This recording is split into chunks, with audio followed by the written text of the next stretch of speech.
rebuild or the favorites. We here for the latest. South side or the north side, not tuned to the greatest. Home team for the home teams. Both sides got our own rings. On the mound or the long ball, but we don't put the wrong strings. Yeah. It's that time of the year now. Wrigley or Gantes or the whole league that we hear now. New show with a new mood. Discussions and interviews. Trade rumors that might be. This is Pinwheels and Knife.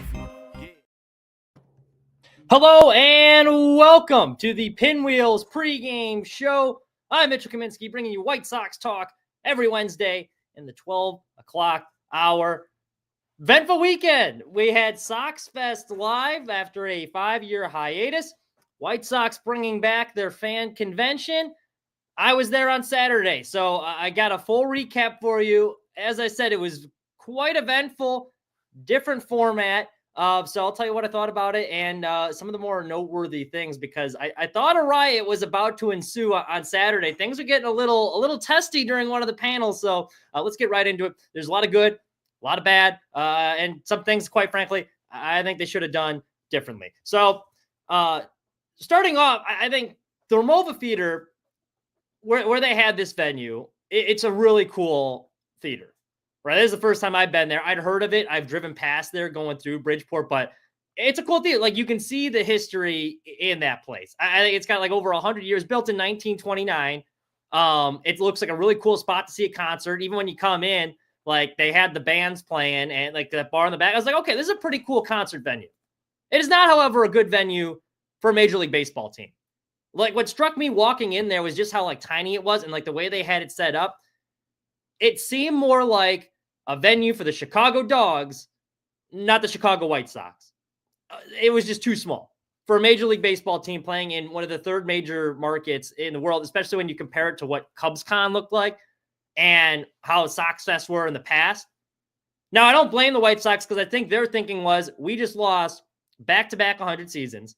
We set a record in futility, losing 121 games. Fans are fed up. Now we're going through another rebuild. Realistically, how many people are going to attend? Because I think it would be a tougher look for them if they had this at the Hilton or McCormick Place in a big convention center, and very few people showed up. So part of me thinks that this Romova Theater venue was simply because they don't know how many people are going to actually want to attend a fan convention for a team that just lost the most games in modern MLB history. So I'll cut them a pass on that. But it was too small. And I had the general admission ticket, and from what I heard, because I went on Saturday. Now, Friday sounded like the day to go, because that's when they had Mark Burley there and all them. We'll touch on that in a second. But like, when you walk in, the general admission, because I'm poor, I only bought the general admission pass.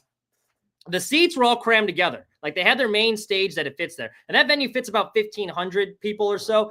But like, they had all these folding chairs set up in rows, but they were crammed so tight together. And the rows they made them like to fit all these chairs in there, you could hardly walk in between them. So people are like climbing over each other to try and find seats. If you needed to get up and get a beer or something, it was a high wire act to like not spill on someone, because they were so crammed together. And then the people started moving the seats, so then the rows were disorganized. It was just not a very good setup. Like, if you were in the general admission and you were trying to sit there and watch all the programming going on, because that's what they had it designed for. It was not an event to get autographs. It was not an event to get photos. Now, you could, and some people did, but that's not what they designed this thing for. In fact, they were confiscating, if you wanted to bring in a baseball or like a mini bat or something. I saw them, like, I heard they were confiscating those because they're too similar to a weapon heading in. So I wasn't going for autographs, but I know a big thing for these fan conventions, and because I remember when I first went, my first SoxFest ever, I got to meet Jose Quintana, which I thought as a kid was like the coolest thing in the world. And despite the team being bad, you felt more of a connection to it, because you'd be like, hey, oh my God, I met Jose Quintana. And so you're watching a pitch and you kind of get that personal connect. And it hooks you as a fan. When you're a little kid and you're getting these autographs from players, I remember the first autograph I ever got was Josh Fields. Was he any good? No. But I thought that was like the coolest thing. And that helps you fall in love with baseball. So if you're a parent and you're trying to get your kid to want to be a Sox fan, like the SoxFest, great opportunity. You would think this venue is not really catered towards kids. And I don't have any children, but like, I would imagine, just looking at some of the kids that were there, I don't think that would be a very fun event for them. Just having to sit there the whole time. And then like the way they had the station set up, you either needed a special wristband to go upstairs to get autographs or whatnot. So if you didn't have that, you were out of luck. And then they would have players that would randomly appear on the lower level, but they didn't announce when they were happening. It was just kind of sporadic. So you had to be right place, right time. Even those lines were a bit chaotic. I saw Freddie Garcia in one of the lines. one of the people is cut off the line. So some people were upset. And then Freddie said, no, I want to keep signing / taking photos. So then people were mad because they cut off the line and then they had to get back in line. So just like stuff like that, I would imagine if you were a kid, like it was not catered much for children. So I will say the White Sox they were trying, you could tell, they were trying to rebuild some excitement from the fan base, generate anything that gets fans wanting to come to the ballpark. And so on Friday, they hit it out of the park. They had their 2005 World Series panel. That looked like a really good time. Mark Burley's there. Obviously, if you want fans to show up, bring him a fan favorite like Mark Burley. Regardless of how the team's doing, everybody loves Mark Burley. So he shows up. Obviously, that's a big hit. And then Burley, they announced they're unveiling a statue of him outside of Wright Field. Another smart move from the White Sox because, again, anything with Burley, people are going to show up. So that June 21st date when they unveil that statue, I would imagine it's going to be a pretty big turnout. So smart on the White Sox. Also, Burley totally deserves a statue. I mean, that guy, I think he should be in Cooperstown personally, but like you look at the numbers and just the way he pitched, like he's such a likable, down-to-earth guy. He worked fast. He wasn't afraid to have fun. The infamous World Series moment where he was a little buzzed knocking down the save. So he celebrates the occasion. He buys everyone in attendance a beer. And then he adds, hey, also Jared Reinsdorf helped pay for the tab. So much to the delight of the crowd, Burley got the people going. So that was good. Friday, vibes are high. And then they also unveiled this really good promotional schedule. They handed everyone that clocked in like this thing, and they got like a pack of cards. But you look at some of the stuff they're giving out. And again, if you want to get people showed up, they got this new bobblehead series, and they got some really, whoever came up with the promos for the White Sox this year, they cooked. Because, if you're a casual, you're going to show up for so they got 80 sweater vest, kind of like the Bears, 125-year anniversary celebration blanket, 1907 replica road jersey. That'll be a cool one. 1914 World Tour t-shirt. This is a good one. 1920 White Sox hoodie they're going to be giving away. 1940s varsity sweater vest. A Babe Ruth and Al Simmons figurine commemorating the inaugural All-Star game at Kaminski Park. A Bill Veeck bobblehead. They even got the wooden leg, too. Fun fact about Bill Veeck, I heard that he actually had an ashtray installed in his wooden leg, and he'd have it propped up, and he'd be smoking into his leg, which sounds kind of crazy, but that's one of the more wild stories I heard about Bill Veeck. Obviously, Mark Burley, they're going to be honoring him with the statue. That's going to be July 12th, it looks like, and I think they're giving away a replica statue. So they're giving away the replica statue July 12th. Charles Kaminski bobblehead. Can't imagine that'll be all that popular. This is a cool one, too. They got the 1959 Kaminski Park. It's going to be a radio, but it's going to be in like the shape of it's going to be the shape of the Kaminski Park, but it's a working AM radio, which is cool. This is my personal favorite. This is the one I really want to go to. Dick Allen bobblehead. Now, he's missing the cigarette, but they got him juggling the baseballs. That's a cool one. 05 Champs t-shirt, like polo type thing. They got this Modelo Hispanic Night polo again. St. Patty's Day hockey jersey. Ken Griffey Jr. bobblehead. I mean, hey, why not? He had that good throw in the 2008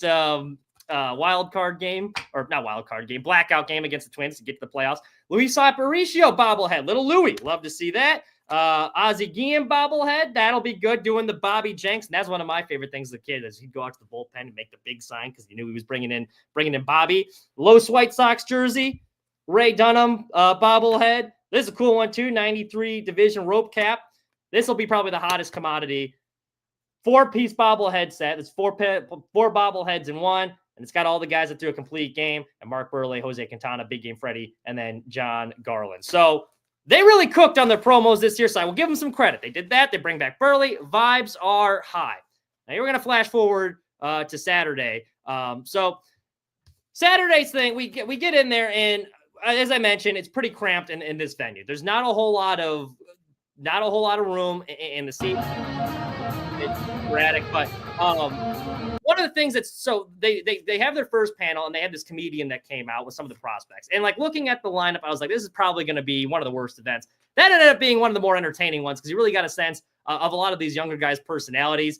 They were giving Colson Montgomery a hard time, but Colson Montgomery, you could see why he was a very good basketball player. That man absolutely dominated and pop a shot. The efficiency this guy had, they're doing that. It was pretty impressive. So they're rolling along this whole thing. And then they get to their State of the Sox panel. And so for the State of the Sox panel, they have they have a couple people from the front office. So they have John Triffin and Steve Stone help leading said panel. Then they also have the Gene Watson from player development up there, the new bench coach, Walker McKibben. They got Will Venable up there, and then their assistant general manager, Josh Barfield. And so they're starting to read off a list. So I was under the impression it would be like a fan Q&A. They'd ask their pre-done questions, and then they would be like a fan Q&A or something. That was not the case. They did have pre-read questions that were sent in by fans, but all the questions they were reading were along the lines of, oh, who is a reliever that you're looking to watch this season? Fans weren't interested in that. Fans were very frustrated, and they started yelling out from the audience. They wanted to know, hey, how are we holding players accountable? How many wins can we expect this year? They weren't interested in all these softball questions. And you could tell Triffin was getting a little comfortable. All those guys looked very uncomfortable on stage. Because a lot of these guys too, and Gene Watson pointed this out at the end of the thing. Look, like, we weren't here when things went bad. We're trying to make it right. We're working hard, but like, it was tense because fans start just blurting out questions. They're interrupting the guy. You could hardly hear. And then all of a sudden, and so this is going on and things are starting to get tense. Then like a rumble goes over the crowd that one of the guys is talking and no one's really listening. And you hear this like rumbling. And so I look to my right, like, what's going on? And then above, like on the balcony, they have like kind of looking over this thing is Jerry Reinsdorf, who was there all weekend. But this was, I believe, the first time he kind of showed his face to the public. Well, fans started taking notice. One fan starts standing up. Sell the team, Jerry. And you can tell everyone's on stage is getting comfortable. And a minute after he appeared, Jerry Reinsdorf bailed pretty quickly because he could tell he was distracting from the whole event. But that nearly got the thing off the rails. And these poor Triffin's trying his best to fans. And to his credit, and I'll give John Triffin a lot of credit the way he handled that, he ditched the pre-read questions and he's like, you know what? We'll take fans from the audience. So he had some people come up to the front of the stage. They're calling on him. He's trying to be as organized as possible. And there's a lot of people that were drunk and pissed off and yelling irreligible questions. So he's doing his best to try and answer those. But the big thing people wanted to know, hey, how are we holding players accountable? What's the plan? What is different from last year? So here's a quick soundbite from Will Venable that I thought was a pretty respectable answer. That was one of my bigger takeaways was, I think we got a really good group of young players that are easy to root for. These guys got a really likable personality. Kyle Teal, he plays multiple instruments. He's a DJ. He's got a great personality. Braden Montgomery just seems like some young, hungry kid that's excited to play baseball. He seems like he's going to be a really easy guy to root for. Hagen Smith seems like a down-to-earth guy, too. Like, this is going to be an exciting core to root for. So that was one of the big takeaways. Number two, I really like Venable. I liked what he had to say. He was kind of no nonsense, but here's his answer on how he plans on approaching managing the Sox this year. I remember what it was like to be a player and to have a manager who was just honest with me meant a lot and helped me be at my best. So that's where I want to start, and making sure that I'm upfront and honest with my players. And that is about letting them know where they stand. That's also being supportive with the things that they need, and that's also some of that hard truth that we know that helps players get better too. So I'm excited about the opportunity. I think as far as the identity of our team, that's another thing that's going to grow as we bring different players in, we shape our roster. We know that the one thing that's going to be important that we'll talk about every day is going out there and playing with effort and competing and executing the plays that we know we have to do to win games. It's a lot of word salad there. I mean, as long as they go out and give that, what stood out though, like, hey, look, we want this team to go out, give effort, and compete. And that's really all you can ask for at this stage in the rebuild. It kind of reminds me of what Rick Renteria said during his One Sox. He's like, look, I just want to have a team that you guys are proud of wearing the White Sox across the chest. So, and that got me fired up. So Will Venable was a little bit more of a quieter approach, but I did get to briefly chat with him too. And I think he's going to be good. I'm cautiously optimistic. I think he is going to be good. Now, one of the more embarrassing moments for me, as I mentioned earlier, this was not one, because I'm at the age right now, I don't really need to get any autographs at this point in my career. But there was one guy I was very excited to meet, and that was Mike Tauchman, who was scheduled to be the whole weekend. I heard he didn't show up for Friday, but he was there Saturday. So Tauchman was up in the special section.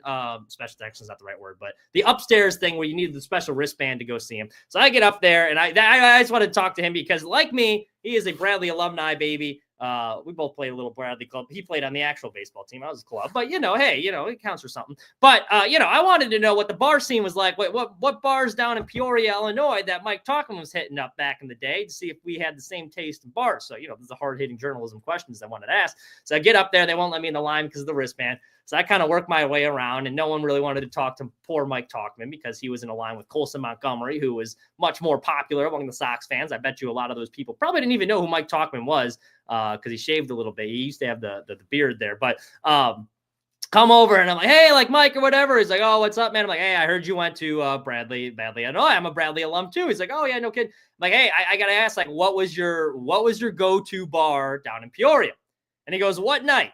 And so I'm thinking about, because they had this bar down there, Cruisins, and they would always have Wednesday pitchers. Well, I got my dates mixed up. So I'm like, I wonder if he was a Cruisins guy for like Wednesday pitches, but I got my dates mixed up and I said Tuesday.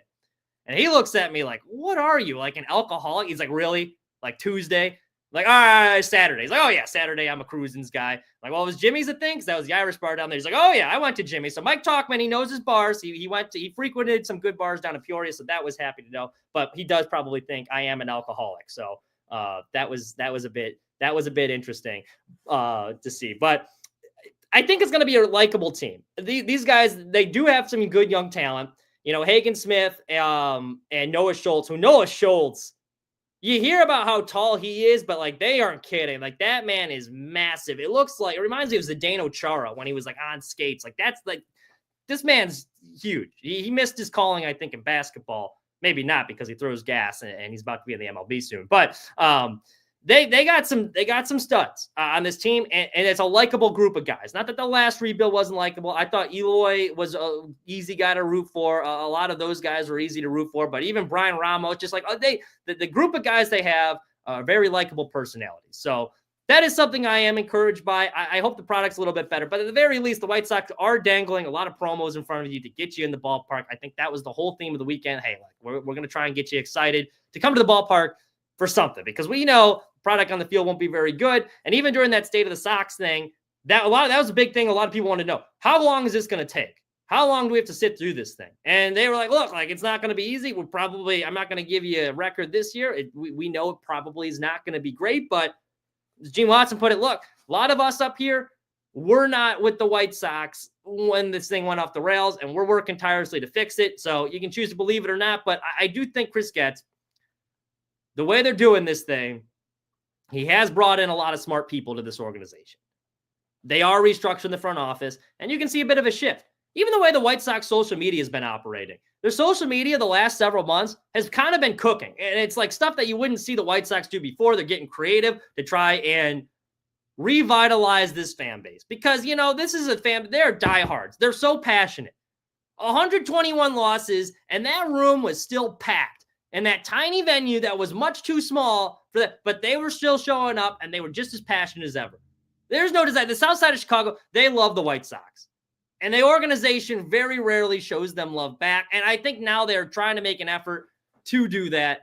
So slowly but surely. Look, it takes a while to build back up trust, especially when you've been treated like you have from the White Sox for all these years. But there were some things about the way, I think their approach to this season, let's have as many giveaways and reasons to show up to the ballpark for fans as possible. So that I do appreciate. However, I do think the Sox says it was a bit disorganized. And I think there was times like you could tell the people up on the panel were very uncomfortable. And the way it was set up too, because they got that giant bar in the background. Everyone's drinking. Everyone's being loud. If you're just trying to sit there and listen to the panels, there's at times like it's kind of hard to pay attention, especially when Reinsdorf came out there and all hell broke loose. Because the State of the Sox thing was really the most interesting one that I wanted to listen to, because that was where the most news was going to come out of it.